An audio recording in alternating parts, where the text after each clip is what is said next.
Good morning दोस्तों। Measurement of workability IS code 1199। देखो concrete chapter हम पढ़ रहे हैं बिल्डिंग मटेरियल में, ठीक है। और उसमें हम चैप्टर पढ़ रहे हैं वर्केबिलिटी ऑफ कंक्रीट। उसमें टेस्ट है कि कैसे कंक्रीट की भाई जो स्लम्प टेस्ट है, वर्केबिलिटी कैसे मेजरमेंट की जाती है। तो कौन कौन से टेस्ट होते हैं, किन के थ्रू की जाती है। तो सबसे पहले स्लम्प टेस्ट, वीबी कंसिस्टोमीटर मेथड है, कॉम्पैक्टिंग फैक्टर टेस्ट है, कैलिबेल टेस्ट है और फ्लो टेबल टेस्ट है। तो आज हम इस वीडियो में बात करेंगे स्लम्प टेस्ट की, जो काफ़ी इंपॉर्टेंट है, ठीक। तो स्लम्प टेस्ट के बारे में हम इसका प्रोसीजर जानेंगे, ठीक है। इसकी जो वैल्यूज हैं वो कहाँ कहाँ तक वेरी करनी चाहिए, कौन कौन सी सही होती हैं, उनकी जो टेबल है वो देखेंगे। तो सबसे पहले एक बेसिक सा जो हम अप्रेटिस यूज करेंगे उसके बारे में। तो क्या बताया गया है, फॉर मीडियम वर्क, ठीक है, nominal maximum size of aggregate does not exceed 38 mm। भैया यहां पे ये देख लो आप, nominal maximum size of aggregate does not exceed, इससे ज्यादा नहीं होनी चाहिए 38 mm से। फिलहाल हम आते हैं जो अप्रेटिस हम यूज करेंगे इसमें। जो मोल्ड होगा, हम आपने इस तरह का मोल्ड देखा होगा आपके कॉलेज टाइम में या फिर यूट्यूब पे काफी वीडियो है उसमें देखा होगा आपने। इस तरह का मोल्ड होता है, ठीक है। और यहाँ पे कुछ ऐसा सा इसका एक बेस होता है। तो इसकी जो हाइट होती है वो होती है 300 mm या फिर 30 सेंटीमीटर। और जो इसका अपर डाया होता है वो होता है 100 mm और या फिर 10 सेंटीमीटर।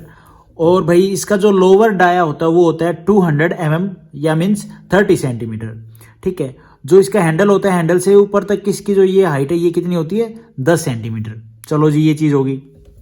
उसके बाद हम जो इसमें यूज करेंगे इस टेस्ट में वो है टैंपिंग रोड, जिससे टैंपिंग बोले तो हम कंक्रीट को ऐसे ऐसे मारेंगे वो चीज।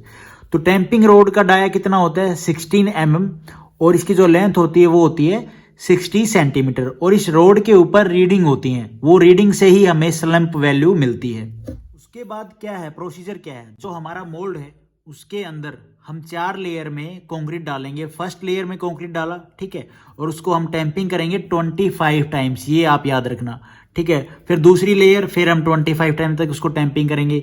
फिर थर्ड लेयर टैंपिंग करेंगे। फिर फोर्थ लेयर 25 टाइम तक टैंपिंग करेंगे। फिर ऊपर से इसको बिल्कुल स्मूथ करके इसका जो भी एक्स्ट्रा कंक्रीट उसमें लगा है उसको निकाल लेंगे। और नीचे वाली जो प्लेट होती है मैं आपको दिखा देता हूँ, यहाँ पे जो कंक्रीट लग जाता है थोड़ा सा निकल जाता है उसको हम साफ कर लेंगे और यहाँ पे, ठीक है। उसके बाद और फिर हम जो अपना मोल्ड को उठाएंगे उससे, ठीक है, कि भाई कंक्रीट डाल दिया हमने, फिल कर दिया अच्छे से, और हम उसको फिर धीरे धीरे रोटेट करके उसको उठाएंगे। तो उसकी स्टेज आती है। स्टेज कैसे आती हैं कि 4 केस आते हैं, एक true slump, zero slump, share slump या इरेगुलर कॉम्पैक्शन, ठीक है। और दूसरा फोर्थ वन होता है कोलैप्स स्लम्प। अब इनका क्या रोल है भाई, देखो जो ट्रू स्लम्प होता है उसमें क्या है कि जो आपका कंक्रीट है वो अच्छी खासा भाई ऊपर से गिरता नहीं है, वो उसी पोजीशन में रहता है, ठीक है। थोड़ा बहुत इधर उधर हो जाता है, ज़्यादा नहीं होता है। और जीरो स्लम्प में तो क्या होता है, बिल्कुल ही नहीं होता है, वो बिल्कुल अपनी शेप में रहता है। लेकिन ट्रू स्लम्प में क्या होता है कि थोड़ा बहुत चेंज होता है। और जो ट्रू स्लम्प में है क्या, उसमें 38 mm मैक्सिमम साइज होता है एग्रीगेट का, ठीक है। इसकी जो वैल्यू होती है, मैं आगे आपको टेबल भी बताऊंगा, इसकी जो वैल्यू होती है वो होती है हमारी सही फॉर प्रॉपर वर्केबल कंक्रीट, ठीक है। फिर उसके बाद आता है शेयर स्लम्प। अब शेयर स्लम्प में क्या होता है, इरेगुलर कॉम्पैक्शन, भाई अच्छे से कॉम्पैक्ट नहीं किया या फिर, ठीक है। तो उसमें क्या है, ये थोड़ा सा आपका जो मोल्ड की साइज है, आप कंक्रीट डाला, हमने मोल्ड निकाला, तो क्या है जो कंक्रीट है वो गिरने लग जाता है, एक साइड में ऐसे गिर गया, ठीक है, एक साइड से। तो वो हमारा होता है कि भाई शेयर स्लम्प की वैल्यू। और फिर फोर्थ वन है कोलैप्स स्लम्प। अब कोलैप्स स्लम्प क्या होता है, कंक्रीट से जब हम मोल्ड निकालेंगे तो वो बिल्कुल ही एकदम सारा नीचे हो जाए, बिल्कुल कोलैप्स कर जाए। अब आप कहोगे कि भाई इनका मतलब क्या है। इनका मतलब ये है कि इनकी वैल्यू हम कंसीडर नहीं करते हैं, ये जो वर्केबिलिटी है इनकी कम होती है, ठीक है। ये हमारा ज़्यादा वर्केबिलिटी ऑफ कंक्रीट के अंदर हम जो टेस्ट करते हैं उसकी वैल्यू सही होती है। मैं आपको और भी अच्छे से आपको नीचे जो वैल्यू है उसके हिसाब से बताता हूँ। ये चीज़ तो होगी सारी, भाई हमने कंक्रीट डाल दिया। वैल्यू कहाँ से आएगी, वैल्यू आएगी जब आप जो इंस्ट्रूमेंट है उसमें क्या है, ऊपर एक मैं आपको दिखा देता हूँ कुछ ऐसा सा। ये जो है यहाँ पे जब आप निकाल लोगे तो ये जो इंस्ट्रूमेंट है यहाँ पे एक ऐसे करके पूरा वो है, स्टैंड है, ठीक है। ये निकालने के बाद, मोल्ड निकालने के बाद जो हमारी रोड है, जो मेजरिंग रोड होती है, ये तो हमारी टैंपिंग रोड है। स्टैंपिंग रोड से ही हम मेजर करते हैं, इस पे रीडिंग होती है, उस इस यहाँ पे एक होल होता है, इसमें से हम डालते हैं। और जो कंक्रीट है, जो ये कंक्रीट है, यहाँ तक हम देखते हैं कि यहाँ तक गिरा है, ठीक है, कितना बचा हुआ है, तो यहाँ तक जो वैल्यू मेजर कर लेते हैं। किसी में 150 आई, किसी में 160 आई, किसी में 100 आई, किसी में 120 आएगी, ठीक है। तो यहाँ पे क्या है, जो वैल्यू है उनके बारे में बताया कि स्लम्प वैल्यू कितनी आती है, तो कौन सा कंसिस्टेंसी और डिग्री ऑफ वर्क उसकी अच्छी है। भाई 0 आती है वो तो एक्सट्रीमली लो है बिल्कुल, ठीक है, मॉइस्ट अर्थ में है। दूसरा क्या, 0 से 25 तक वेरी लो होती है, हाई वेरी ड्राई फॉर्म में होता है हमारा कंक्रीट।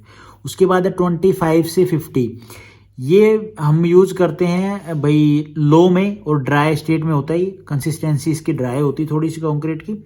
और ये जो हमारा होता है 50 से 100, इसमें हम ये मीडियम होता है, इसमें प्लास्टिसिटी और इसकी कंसिस्टेंसी होती है। और 100 से 175 तक हाई और सेमी फ्लूइड। अब हम आते हैं, ये जो वैल्यू है, इतनी कंसिस्टेंसी आई, मान लो हमने मेजर किया 75 आई, किसी में 120 आई, तो कैसे पता चलेगा कौन से कंस्ट्रक्शन वर्क के लिए ये सही है। तो जब हम इसको टेबल में देखते हैं, कौन सी हमें जो टेबल गिवन है आईएस कोड में, या जिसमें बताया गया है कि भाई अगर स्लम्प वैल्यू 20 से 40 mm तक लाई करती है तो कंक्रीट रोड कंस्ट्रक्शन के लिए सही है, ठीक है। दूसरा क्या है फिर भाई 40 से 50, वो किसके लिए, जो कंक्रीट फॉर स्टॉप ऑफ कब्स, ठीक है, पैरापिट्स, पियर, स्लैब और वॉल्स के लिए, ठीक है जी। और 70 से 80 mm तक कंक्रीट फॉर कैनाल लाइनिंग, ठीक है जी। 70 से कहाँ तक, 80 तक या 100 तक कह लो आप। और जो नॉर्मल आरसीसी वर्क होता है वो होता है हमारा, स्लम्प वैल्यू लाई करती है 80 से 150 mm तक। और फिर है मास कंक्रीट, वो करता है 20 से 50 mm तक। तो ये जो मैंने रीडिंग बताई आप इनको याद रखना, ये काफ़ी काम की हैं। तो कुछ मैंने आपको बेसिक सा प्रोसीजर बता दिया, कुछ नहीं होता है इसमें। जो हमारा मोल्ड है उसमें कंक्रीट फिल करेंगे हम 4 लेयर में, उसको 25 तक उसमें टैंपिंग करेंगे। रोड का साइज, एपरेटस का साइज आप याद रखना। दूसरा क्या है, उसके बाद ये 3 स्टेज है, 4 स्टेज हैं इसकी, कौन सी, true slump, share slump, zero slump और कोलैप्स स्लम्प। बेस्ट कौन सी मानी जाती है, ये वाली, ठीक है। इसमें 1-2 पॉइंट और हैं, ये एग्रीगेट का साइज 38 mm मैक्सिमम होता है साइज एग्रीगेट का, ठीक है। कुछ 1-2 पॉइंट है, होप अगर इसमें रह जाए तो मैं आगे आने वाली वीडियो में आपको बता दूंगा।